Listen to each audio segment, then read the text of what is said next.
HTC hopes to make it rain Tegra 3 LTE this holiday season. Remember, you can click the links below if you're curious about the latest 2013 phones from Apple, Google, Samsung, Nokia, and Motorola. On this 5th episode of the 2013 Phone Wars on My Next Appliance, let's see how and why HTC is giving Android another shot by updating its flagship phone. New viewers, if you want more, please support the channel by subscribing with email notifications and follow on Twitter for news and updates. So why is HTC updating its flagship phone? Weren't they going to unify its product line this year? Daft Punk said it best. One more time.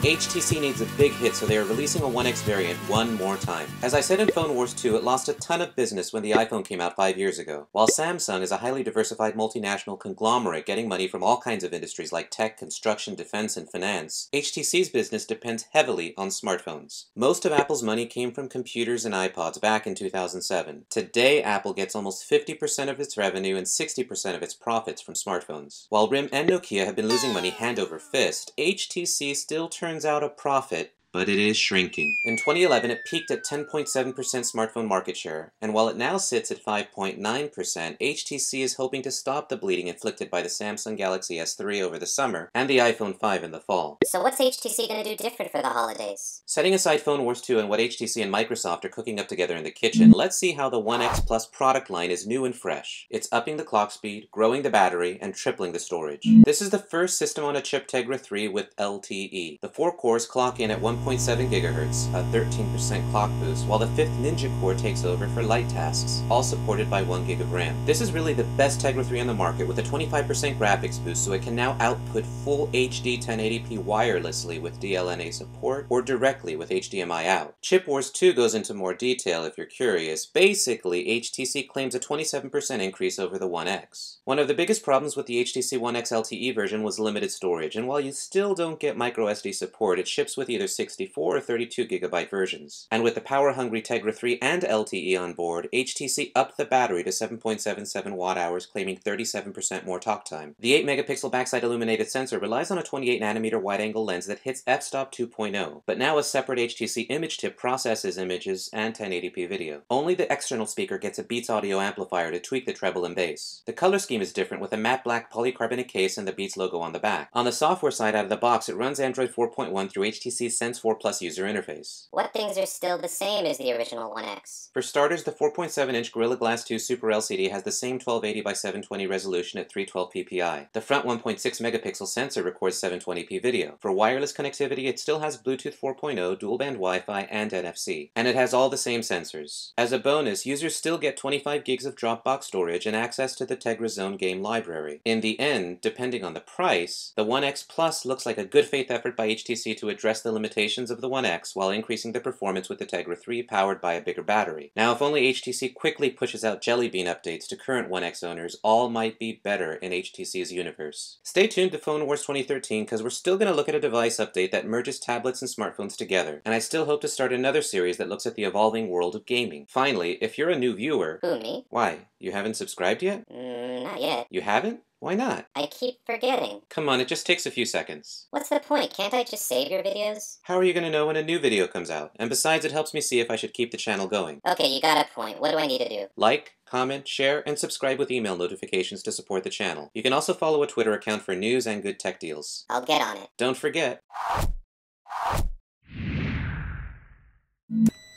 You, of all people. I know.